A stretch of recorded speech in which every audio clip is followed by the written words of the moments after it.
When we talked at San Diego Comic-Con, you couldn't even tell me your character's name in this movie. Everything was still a secret. Now can you give me an introduction to Egan? Egan Darvis is a bard. He's an entertainer. He's a party planner of sorts. And he's a great time. I can't wait to see him in action. Now, I know in D&D there's classes, and every class has its advantages and disadvantages and abilities. Everybody in the movie's playing a different kind of character. Was there any class envy, anybody who wanted to get a shot at the other person's powers? I don't think so. I was really happy playing my lute and dancing, and Justice was really happy doing really bad sorcery, and Michelle was kicking ass and taking names, as she's wont to do. So I think everybody was kind of stoked. I can't wait to see all that in action, man. So if this was a D&D game unfolding on a table right in front of us, how big of a table do you think it would have to be to tell the story of this movie?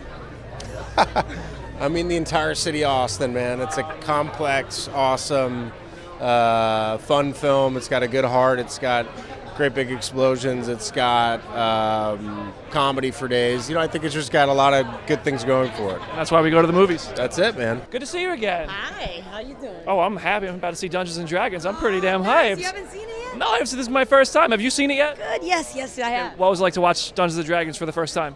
It was amazing for me.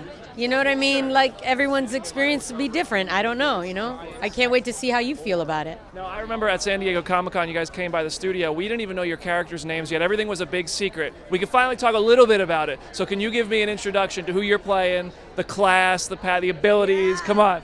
My character is Holga Kilgore. Okay. And she is a barbarian.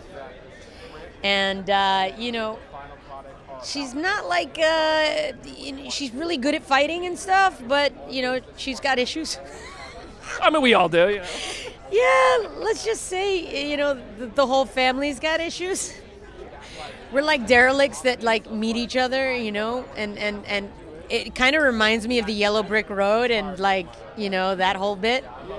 Because I think everybody discovers their own, you know, true power by the end of it. So I heard you guys played after you played a game that you told the story of what happens after the movie together. How big of a table did you need? Like, what was going on there? Tell me about what that experience was like to play with everybody from the movie. It was cool. We got to learn a lot about each other, you know? Everybody's personality comes out, you know? I had fun. It was great.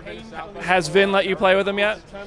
You know what? It's not about that. I won't play him. Oh, you won't play him? He's a dungeon master, bro. He's got a closet full of books from top to bottom. I mean, the guy's a monster when it comes to Dungeons and Dragons.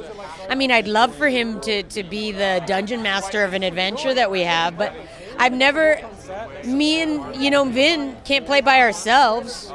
You know, I got to get the kids into it. I got to get my godchildren into it. If I get the godchildren into it, I know he'll play. So tell me about the Red Wizards are the bad guys in this one, which is interesting because there's so many monsters you could choose from in the world of D&D. I talked to your writers and directors about the choice. I'd love to hear from you. What was it like having them as the antagonists of the story? It's pretty hardcore because it's almost like you have this kind of what do you call it when you have like the horizon of all powers that you're going up against? I mean, that's the thing about the wizards. They can pull out a card and wipe you all out at once, and it's kind of annoying. Like in a game, I don't know if you've ever played and then like had a situation where like you're up against one of these dark wizards and they do one of those tricky magical things and you're like, oh, come on, really, dude? What am I supposed to do with an axe? Like against that? Like really? Come on now. You have a big couple months too, because you have this and then just a couple months later you have Fast 10. How do you balance these next couple weeks? How exciting is this for you? It is super exciting and it's getting back out there for sure. But you know what? I'm just stoked. I get to, you know, double promote, you know, the movies that I've done this year. Well, I can't wait to see it. Thank you so much for stopping by. I hope so. I think it's going to be fun. Thank you. Congrats. Fellas, last time we talked was at San Diego Comic-Con. We didn't even know the characters' names yet. We're finally here the night we're going to see the movie. Now that you can talk a little bit about Dungeons & Dragons, what are you really excited that's in this film for people to see and experience? I mean, I'm excited to be in the theater with people as they hopefully unanimously are shocked by it being a film that they did not expect. Yeah, I mean, that the scope of it, the adventure and action, and also just that there's laugh out loud and there's emotion. I mean, people are really going to feel something at the end of this movie, I hope, and I think they won't expect that. I can't wait to see it. Now, I know you guys have red wizards as your bad guys in this one, and I'd love to hear about the choice, why those are your antagonists here, because there's so many things you could choose from in this world of D&D where you create your own adventure. What was it about the red wizards where you're like, these are the guys we want to use? We put a bunch of villains on paper in a top hat, and we picked the red wizards randomly. No, I mean, I think that there's a lot to them, and they've got this leader, Zastam, that is really formidable and scary, and we just thought that it was a cool aesthetic design for them, and they just seem like formidable foes. And now my last question for you, in the era where everybody wants a universe and a franchise, I know you think about just one movie at a time, but are you planting seeds? Are you already fantasizing about where you could go, how you can expand this if this is a big success, which we all hope it is? We didn't plant any seeds, but if we're lucky enough to make another one, then I think there's so many places to go. We've created these great characters who we would love to see where they are in a year or two.